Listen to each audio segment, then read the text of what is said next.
জানা গেল আসল কাহিনী।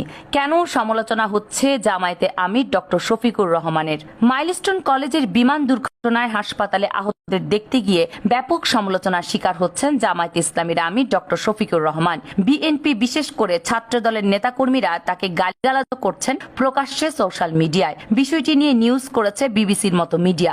জামায়াতে আমিরকে বলা হচ্ছে ফুটেজখোর।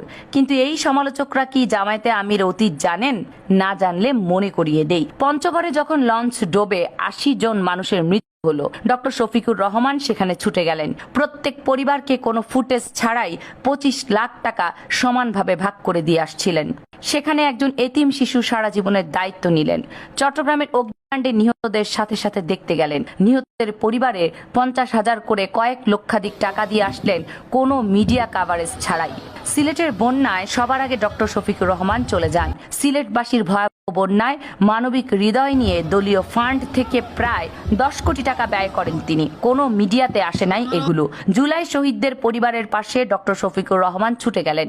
প্রত্যেক শহীদের পরিবারকে ২ লাখ করে টাকা দিলেন। মাগুরা সে আসিয়ার পরিবারের পাশে যখন কেউ নেই, তখনই জামায়াতে আমির ডক্টর শফিকুর রহমান সেখানে ছুটে গিয়ে পুরো পরিবারের দায়িত্ব নিয়েছেন। কই, তখন তো তাকে ফুটেজখোর বলা হয়নি। আজকে যখন আগুনের দগ্ধ মানুষের কাছে ছুটে গেলেন, তখন তিনি ফুটেজের রাজনীতি করছেন, তাই না? হ্যাঁ, এটা ঠিক।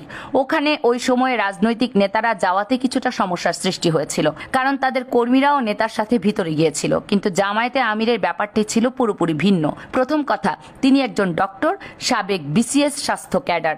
দ্বিতীয়ত, তিনি আরেকটি বড় কাজ করেছেন সেখানকার পরিস্থিতি বিবেচনায়। জানলে অবাক হবেন।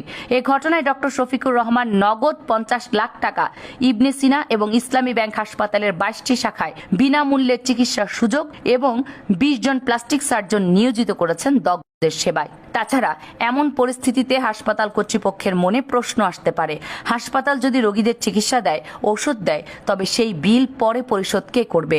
রোগীর পরিবারের কি সেই সামর্থ্য আছে? এ সময় কোনো ব্যক্তি বা দল যদি পাশে থাকে, এটা অবশ্যই বড় ধরনের সাপোর্ট। জামায়াতে আমির নিজে অসুস্থ হওয়া সত্ত্বেও কালকের ঘটনায় যা করলেন সেটা রাজনীতি নয়, মানবিক দায়িত্ববোধ। দর্শক,